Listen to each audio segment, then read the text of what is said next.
So hi everyone, welcome back to my new vlog. So ನೀವು background ನೋಡಿದ ತಕ್ಷಣ ಅಂದ್ಕೊಂಡಿರ್ಬೋದು ಇವನು ಎಲ್ಲಿಗೆ ಬಂದಿದ್ದಾನೆ ಅಂತ. ಹೌದು, ನಾನು ನಮ್ಮ ತಾತ ಅಜ್ಜಿಯವರು ಊರಿಗೆ ಬಂದಿದ್ದೆ. ಹಾಗೆ ತುಂಬ ದಿವಸ ಆಗಿತ್ತು ನಮ್ಮ ತಾತನ ತೋಟ ನೋಡಿ. ಇದು ನಮ್ಮ ತಾತನ ತೋಟ. ಬನ್ನಿ ಹೇಗೆಲ್ಲ ಇದೆ ಅಂತ ನೋಡೋಣ.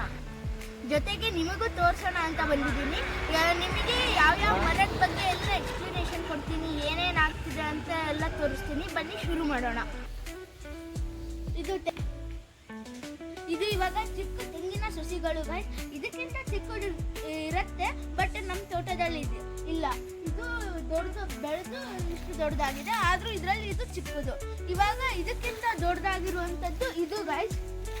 ಇದು ಅದಕ್ಕಿಂತ ಒಂಚೂರು ದೊಡ್ಡದಾಗಿರುವಂತಹ ಸಸಿಗಳು. ಇದರಲ್ಲಿ ಇದು ಸ್ವಲ್ಪ ಉದ್ದ ಇರುತ್ತೆ, ಮತ್ತೆ ಇದ್ರ ಎಲೆಗಳೆಲ್ಲ ಶಾರ್ಪ್ ಇರುತ್ತೆ ಗೈಸ್. ಅದಾದ್ಮೇಲೆ ಇದರಿಂದ ಇದು ಫಾರ್ಮ್ ಆಗುತ್ತೆ ಗೈಸ್. ಇದು ದೊಡ್ಡದ ಮರ. ಇದ್ರ ಮೇಲೆಲ್ಲ ಎಳ್ನೀರೆಲ್ಲ ಬಿಟ್ಟಿದ್ದಾವೆ ಗೈಸ್. ಇದರಲ್ಲಿ ನಾವು ಕೆಡುತ್ತೀವಿ ಇದನ್ನ ತಿನ್ನಕ್ಕೆ. ಮತ್ತೆ ಇದನ್ನ ಕೆಡಿಸಿ ಇದರಲ್ಲಿ ಎಳ್ನೀರನ್ನು ಕುಡಿತೀವಿ. ಆ ಥರ ತೆಂಗಿನ ಸಸಿಗಳಿಂದ ಈ ಥರ ತೆಂಗಿನ ಮರ ಬೆಳೆಯುತ್ತೆ ಗೈಸ್.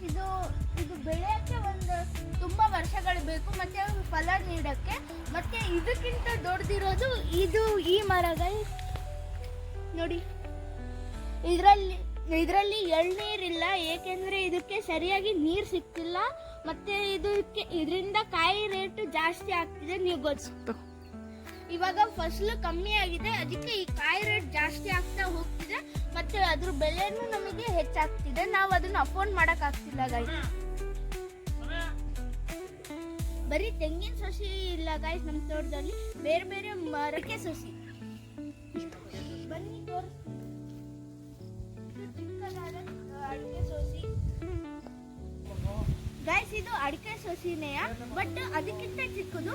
ಇವಾಗ ನೀವೆಲ್ಲ ನೋಡ್ತಿರ್ಬೋದು, ಅವೆಲ್ಲ ಅಡಿಕೆ ಸಸಿಗಳು.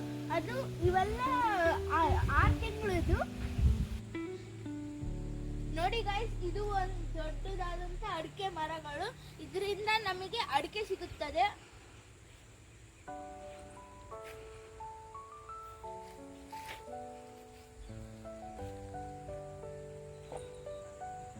ಬನ್ನಿ ಗೈಸ್, ನೆಕ್ಸ್ಟ್ ಯಾವ ಮರ ಇದೆ ಅಂತ ನೋಡೋಣ, ಮತ್ತೆ ಮುಂದೆ ಹೋಗೋಣ. ಇವೆಲ್ಲ ಬಾಳೆಗೊನೆ ಗೈಸ್. ಇದರಲ್ಲೆಲ್ಲ ನೋಡಿ ಗೈಸ್, ಇದೆಲ್ಲ ಬಾಳೆ ಗಿಡ. ಇದರಲ್ಲೆಲ್ಲ ಒಂದು ಸ್ವಲ್ಪ ಕೆಲವೊಂದ್ರಲ್ಲೆಲ್ಲ ಬಾಳೆಗೊನೆ ಬಿಡತ್ತೆ. ನೋಡಿ ಬನ್ನಿ, ಎಷ್ಟೊಂದು ಬಾಳೆಗೊನೆ ಇದೆ.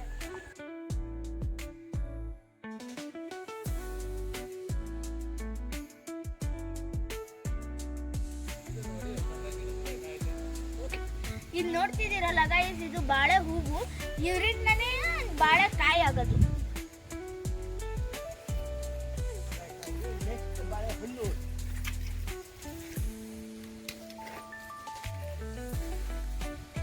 ಇವಾಗ ನೋಡ್ತಿದ್ದೀರಲ್ಲ ಗೈಸ್, ಇವರೇ ನಮ್ಮ ತಾತ. ಇವರೇ ತೋಟದಲ್ಲಿ ಕೆಲಸ ಮಾಡ್ತಿದ್ದಾರೆ. ಬನ್ನಿ ಇವ್ರ ಇಂಟ್ರೊಡಕ್ಷನ್ ಕೊಡ್ತೀನಿ. ನೋಡಿ ಗೈಸ್, ಇವೆಲ್ಲ ನೋಡ್ತಿದ್ದೀರಲ್ಲ, ಇವೆಲ್ಲ ಬಾಳೆ ಗಿಡಗಳು ಎಷ್ಟು ಸುಂದರವಾಗಿದೆ. ಏನೇನೆಲ್ಲ ಎಷ್ಟೊಂದು ಗೊನೆಗಳು ಬಿಟ್ಟಿದ್ದಾವೆ ನೋಡಿ ಗೈಸ್. ಇವಾಗ ಇದು ನೋಡ್ತಿದ್ದೀರಲ್ಲ ಗೈಸ್, ಇದು ದೊಡ್ಡಕಾಯಿ ಗಿಡ. ಇದರಿಂದ ಕೆಲವರು ಜನ ಉಪ್ಪಿನಕಾಯಿ ಮಾಡ್ಕೊಂಡು ತಿಂತಾರೆ. ನಿಮಗೆ ಆ ಚಿಕ್ಕ ಚಿಕ್ಕದು ಕಾಣಿಸ್ತಿರ್ಬೋದು, ಆದ್ರೆ ಅದು ತುಂಬಾ ಚಿಕ್ಕದಿದೆ. ಇದು ಒಂದು ದಡ್ಲಿಕಾಯಿ ಮರ.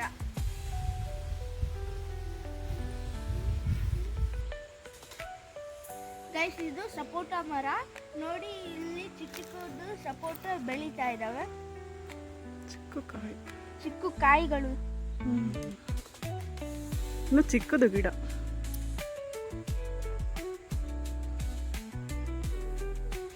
ನೋಡಿ ಗೈಸ್, ಇದು ಕರಿಬೇವು ಸೊಪ್ಪಿನ ಗಿಡ.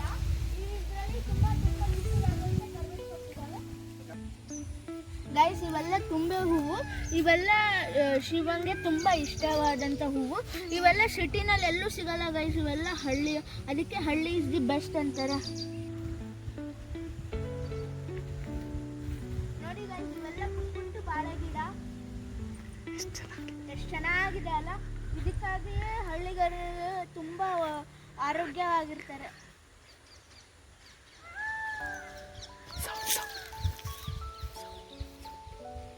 ಈ ಸೌಂಡ್ ಕೇಳ್ತಿದ್ದೀರಲ್ಲ ಗೈಸ್, ಇದು ಪಿಕಾಕ್ ಸೌಂಡು.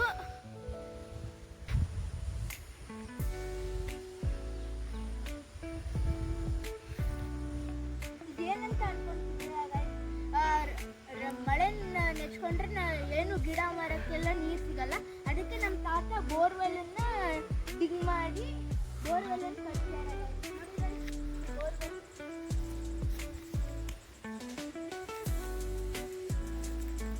ಇದರಿಂದ ನೀರು ಬರುತ್ತೆ ಮತ್ತು ತುಂಬ ಗಿಡ ಮತ್ತು ಮರಕ್ಕೆಲ್ಲ ನೀರು ಹಾಕ್ತೀವಿ ನಾವು ಇದರಿಂದ.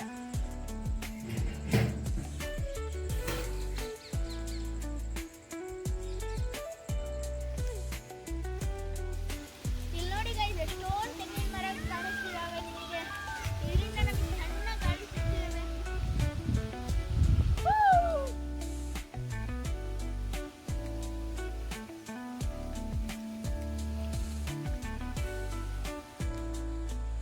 ನೀವು ನೋಡ್ತಿದ್ದೀರಲ್ಲ ಗೈಸ್, ಇದು ನೇರಳೆ ಹಣ್ಣಿನ ಮರ.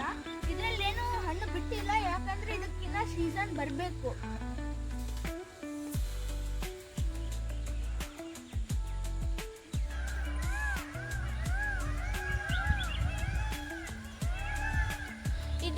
ಇವು ಸೌಂಡ್ ಕೇಳ್ತಿದ್ದೀರಲ್ಲ ಗೈಸ್, ಇವೆಲ್ಲ ನವಿಲಿಂದು.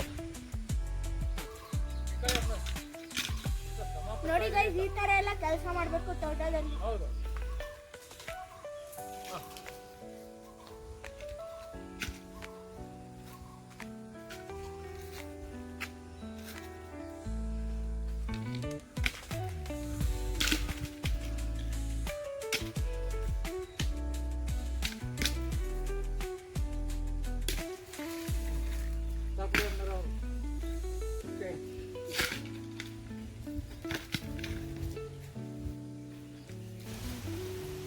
ಸೊ ಇವಾಗ ಇದು ನೋಡ್ತಿದ್ದೀರಲ್ಲ ಗೈಸ್, ಇದು ಪಪ್ಪಾಯ ಗಿಡ. ಇದಕ್ಕಿಂತ ದೊಡ್ಡದಿರೋದು ನಾನು ಮುಂದೆ ತೋರಿಸ್ತೀನಿ. ಇದು ದಡ್ಲಿಕಾಯಿ ಮರದ್ದೆಯ ಗೈಸ್. ಬಟ್ ಇದು ನಾನು ಅವಾಗ ಅಂದಿದ್ನಲ್ಲ, ಇದು ಉಪ್ಪಿನಕಾಯಿಗೆ ಹಾಕ್ತಾರೆ ಅಂತ. ಇದೇ ಥರನೇ ಇರುತ್ತೆ, ಬಟ್ ಇದು ಒಂದು ಸ್ವಲ್ಪ ಚಿಕ್ಕದಾಗಿರುತ್ತೆ, ಬಟ್ ಅದು ತುಂಬ ದೊಡ್ಡದಾಗಿರುತ್ತೆ. ಸೊ ನೀವು ನೋಡ್ತಿದ್ದೀರಲ್ಲ ಗೈಸ್, ಇದು ಕಸ್ಟರ್ಡ್ ಆ್ಯಪಲ್ ಮರ. ಬಟ್ ಇವಾಗ ಇನ್ನು ಕಸ್ಟರ್ಡ್ ಆ್ಯಪಲ್ ಬಿಟ್ಟಿಲ್ಲ, ಇದರಲ್ಲಿ ಹೂವಿದ್ದಾವೆ.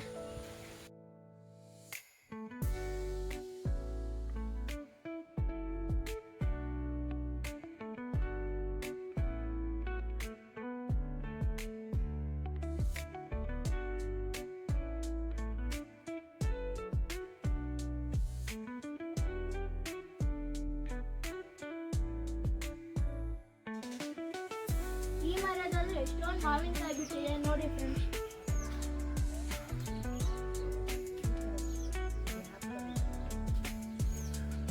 ಎಷ್ಟೊಂದು ಹಲಸಿನಕಾಯಿ ಬಿಟ್ಟಿದ್ದಾವೆ. ಇದು ಕನ್ವರ್ಟ್ ಆಗಿ ಹಲಸಿನ ಹಣ್ಣು ಆಗುತ್ತೆ.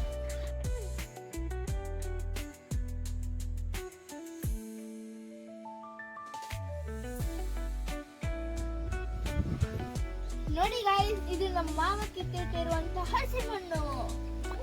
ನೋಡಿ ಗಾಯ್ಸ್, ಇದು ವಿಳ್ಯದೆಲೆ ಬಳ್ಳಿ. ನಮ್ಮ ತಾತನ ತೋಟ ನೋಡಿದ್ರ ಗೈಸ್, ನಿಮಗೆ ಖುಷಿ ಆಯ್ತಾ? ಈ ಥರ ಮರಗಳನ್ನೆಲ್ಲ ಮರ ಗಿಡ ಗೈಸ್ ನಿಮಗೆ ಚೆನ್ನಾಗಿ ಅನಿಸಿದ್ರೆ ದಯವಿಟ್ಟು ಲೈಕ್, ಶೇರ್, ಸಬ್ಸ್ಕ್ರೈಬ್ ಮಾಡಿ. ಮತ್ತು ನಿಮಗೆ ಅನಿಸಿರ್ಬೋದು ನೀವು ಯಾಕೆ ಈ ಥರ ಸರಿಯಾಗಿ ಮಾತಾಡ್ತಿಲ್ಲ ಅಂತ.